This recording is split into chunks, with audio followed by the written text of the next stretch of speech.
মধ্যপ্রাচ্যে ফ্যাসাদ সৃষ্টিকারী সন্ত্রাসী রাষ্ট্র ইসরায়েল কাতারের দোহায় কাপুরুষোচিত বিমান হামলা চালিয়ে পুরো আরব দেশকে উত্তপ্ত করে দিয়েছে। যে আগুন ইহুদিবাদী শাসকগোষ্ঠী কাতারে জ্বালাতে চেয়েছিল, সেই আগুন এখন তাদের নিজেদের তাঁবুতেই ছড়িয়ে পড়ছে। একদিকে যখন কাতারের সমর্থনে গোটা আরব বিশ্ব একজোট হচ্ছে, তখন অন্যদিকে ইরান তার কঠিন অবস্থান জানান দিয়ে দিয়েছে। আর এই জটিল সমীকরণে সবচেয়ে বেশি কোণঠাসা হয়ে পড়েছে খুঁটি নেতানিয়াহু এবং তার প্রধান খুঁটি ডোনাল্ড ট্রাম্পের অবৈধ জোট। গত 9 সেপ্টেম্বর গভীর রাতে কাতারের বুকে দখলদার ইসরায়েলের অপরাধমূলক হামলাকে ইরান শুধু কাতারের উপর হামলা হিসেবে দেখছে না, দেখছে গোটা অঞ্চলের সার্বভৌমত্বের উপর একটি নগ্ন হস্তক্ষেপ হিসেবে। ইরানের সর্বোচ্চ সামরিক নেতৃত্ব পরিষ্কার ভাষায় জানিয়ে দিয়েছে, এই হামলা আন্তর্জাতিক আইনের প্রতি চরম উপহাস। ইরানের সামরিক বাহিনীর প্রধান মেজর জেনারেল আব্দুল রহিম মোসাভি তাৎক্ষণিকভাবে কাতারের উপপ্রধানমন্ত্রী ও প্রতিরক্ষা মন্ত্রী সৌদ বিন আব্দুল রহমান আল থানির সঙ্গে ফোনে কথা বলেন। ইরানের রাষ্ট্রীয় সংবাদ মাধ্যম প্রেস টিভির এক প্রতিবেদন অনুসারে মোসাভি কাতারকে আশ্বস্ত করেছেন যে এই দুঃসময়ে ইরান তার সর্বশক্তি দিয়ে কাতারের পাশে থাকবে। তিনি এও বলেন, এই অঞ্চলের শান্তি ও স্থিতিশীলতা নষ্ট করার জন্য জায়নবাদী হায়নাদের আর কোনো সুযোগ দেওয়া হবে না। সবচেয়ে চাঞ্চল্যকর তথ্যটি হল, ইরান সরাসরি এই হামলার জন্য মার্কিন যুক্তরাষ্ট্রকে দায়ী করেছে। তেহরানের ভাষ্যমতে কাতারের আলুদাইত ঘাঁটিতে মার্কিন যুক্তরাষ্ট্রের বিশাল সামরিক উপস্থিতি রয়েছে। সেই ঘাঁটির আকাশসীমা ব্যবহার না করে বা মার্কিনীদের অজ্ঞাতে দোহায় বোমা ফেলা ইসরায়েলের পক্ষে অসম্ভব। তাই ওয়াশিংটন এই অপরাধের সমান অংশীদার। যদিও ডোনাল্ড ট্রাম্প প্রশাসন নিজেদের গা বাঁচাতে তড়িঘড়ি করে বিবৃতি দিয়েছে যে এই হামলার সিদ্ধান্ত ছিল সম্পূর্ণরূপে নেতানিয়াহুর, কিন্তু ইরান এই দাবিকে একটি সস্তা নাটক বলে উড়িয়ে দিয়েছে। ইরানের এক শীর্ষ কর্মকর্তা তির্যক মন্তব্য করে বলেছেন, নাটকের রচয়িতা যেই হোক না কেন, মঞ্চের মূল পরিচালক যে ওয়াশিংটন তা বুঝতে কারো বাকি নেই। এই পাল্টাপাল্টি দোষারোপের মধ্যে একটি বিষয় স্পষ্ট, দোহায় বোমা ফেলে নেতানিয়াহু কেবল নিজের বিপদই ডেকে আনেননি, বরং তার সবচেয়ে ঘনিষ্ঠ মিত্র ট্রাম্পকেও গভীর সংকটে ফেলে দিয়েছেন। এই হামলার পর পুরো আরব বিশ্ব জুড়ে তীব্র প্রতিক্রিয়ার সৃষ্টি হয়েছে। অতীতে যারা দখলদার ইসরায়েলের সাথে তথাকথিত শান্তি চুক্তির নামে আব্রাহাম অ্যাকর্ডে সামিল হয়েছিল, তারাও এখন মুখ খুলতে বাধ্য হয়েছে। সংযুক্ত আরব আমিরাত এবং বাহরাইনের মতো দেশগুলো যারা একসময় ইসরায়েলকে স্বীকৃতি দিয়ে ফিলিস্তিনিদের পিঠে ছুরি মেরেছিল, তারাও দোহার হামলার তীব্র নিন্দা জানিয়েছে। ইরানের জাতীয় নিরাপত্তা প্রধান আলী লারিজানি আরব বিশ্বের নেতাদের উদ্দেশ্য করে এক কঠোর হুঁশিয়ারি উচ্চারণ করেছেন। তিনি বলেছেন, আজ যা কাতারের রাজধানীতে ঘটেছে, কাল তো তোমাদের রাজধানীতেও ঘটতে পারে। ইসরায়েলকে বিশ্বাস করা আর নেকড়ের মুখে নিজের মাথা পেতে দেওয়া একই কথা। এই একটি কথাই যেন সমগ্র আরব বিশ্বের ঘুমন্ত বিবেককে নাড়া দিয়েছে।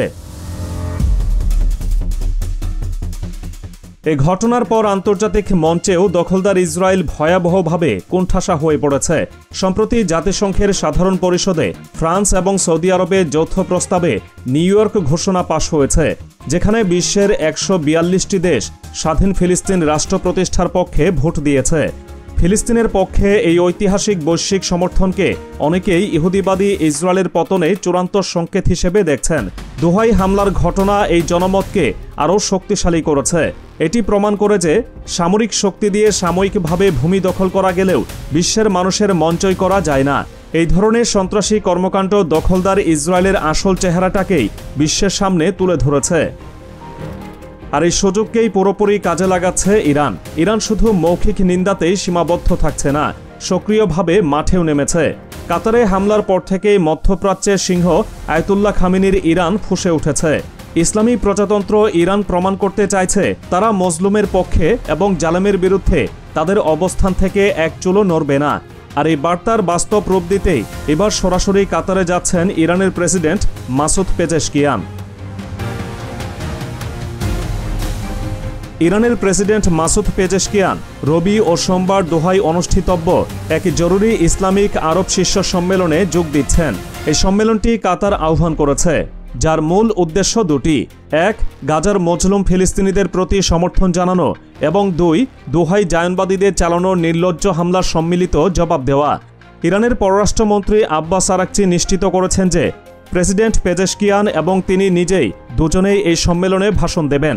বৃহস্পতিবার এক সাক্ষাৎকারে আরেকটি যে কথাটি বলেছেন তা বিশেষভাবে প্রণিধানযোগ্য। তিনি বলেছেন, এখন সময় এসেছে পদক্ষেপ নেওয়ার, শুধু কথার ফুলঝুরি দিয়ে আর কাজ হবে না। ইরান যে কতটা কঠোর অবস্থানে রয়েছে তার প্রমাণ পাওয়া যায় জেদ্দায় অনুষ্ঠিত ইসলামিক সহযোগিতা সংস্থা বা ওআইসি এর বৈঠকে। সেখানে ইরান দখলদার ইসরায়েলের ব্যাপারে কয়েকটি সুনির্দিষ্ট পদক্ষেপের প্রস্তাব দিয়েছিল। প্রস্তাবগুলো ছিল: ১. মুসলিম উম্মার সকল দেশের ইসরায়েলের সাথে কূটনৈতিক সম্পর্ক ছিন্ন করা। ২. সকল প্রকার অর্থনৈতিক সহযোগিতা সম্পূর্ণরূপে বন্ধ করা। ৩. যে সমস্ত মুসলিম দেশ ইসরায়েল এবং পশ্চিমের পক্ষ নেয় তাদের কঠোরভাবে সতর্ক করা। এবং ৪. প্রয়োজনে দখলদার ইসরায়েলের উপর সমন্বিত অর্থনৈতিক নিষেধাজ্ঞা আরোপ করা। ইরান মনে করে বেনিয়ামিন নেতানিয়াহুর এই হঠকারী হামলা আসলে শাপে বর হয়েছে। নেতানিয়াহু নিজেই নিজের বর্ণবাদী ও সন্ত্রাসী চেহারাটা উন্মোচন করে দিয়েছেন, যা ইরান বহু বছর আগে থেকেই বলে আসছিল।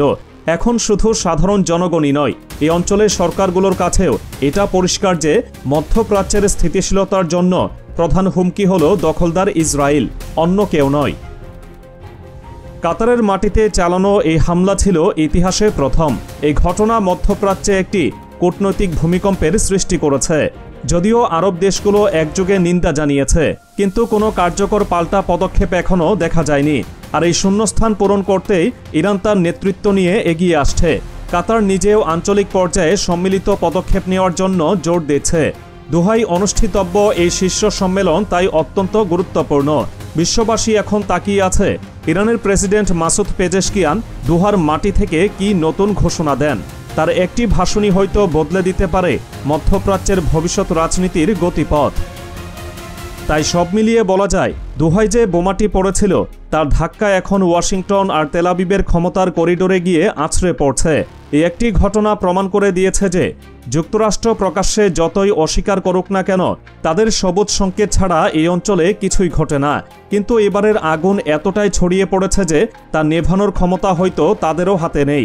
নেতানিয়াহু খাল কেটে যে কুমির এনেছেন, সেই কুমির এখন তাদের দুজনকেই একসঙ্গে গিলতে আসছে। সমগ্র আরব বিশ্ব যখন কাতারের পতাকা তোলে একত্রিত হচ্ছে, তখন ট্রাম্প নেতানিয়াহু জোটের জন্য আফসোস করা ছাড়া আর কোনো পথ খোলা থাকছে না।